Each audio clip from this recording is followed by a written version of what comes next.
For 40 days the sun rose on the Valley of Silence.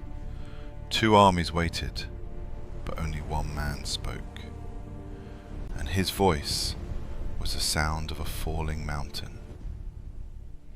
Goliath of Gath, a wall of bronze and iron that stood between a nation and its promise.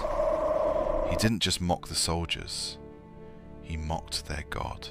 Israel had a king, but they had no champion. The heart of the people had turned to water, dried up by the shadow of a single giant.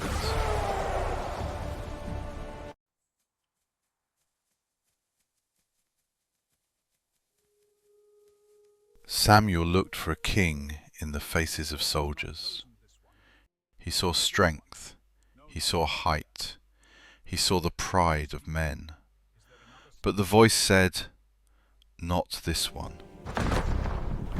Then came the shepherd, smelling of wool and wild grass, a boy the world had forgotten, but the heavens had been watching since his first breath. The oil touched the skin, and the shepherd became a king, not by the sword, but by the breath of the Creator. The battle had already been won in the silence.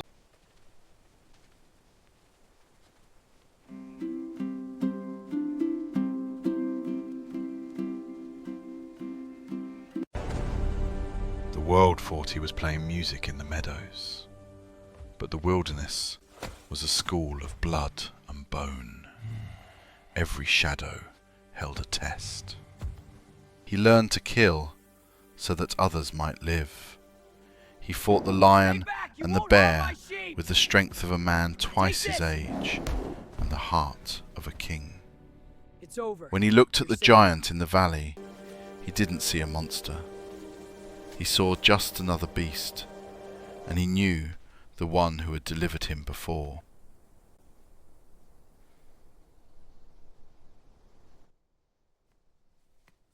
The king offered his armor. The boy offered his life. David, take this. Saul looked at a soldier, but the Spirit looked at a shepherd. Halt. "I cannot walk in these," David said. "I have not tested them." He chose the weapons of a boy to do the work of a god. 5 stones, 5 chances, smooth and cold from the water.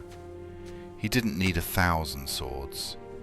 He only needed the one who directed the wind. The giant laughed. He saw a boy with a stick. But David saw a mountain that was already crumbling in the presence of his king.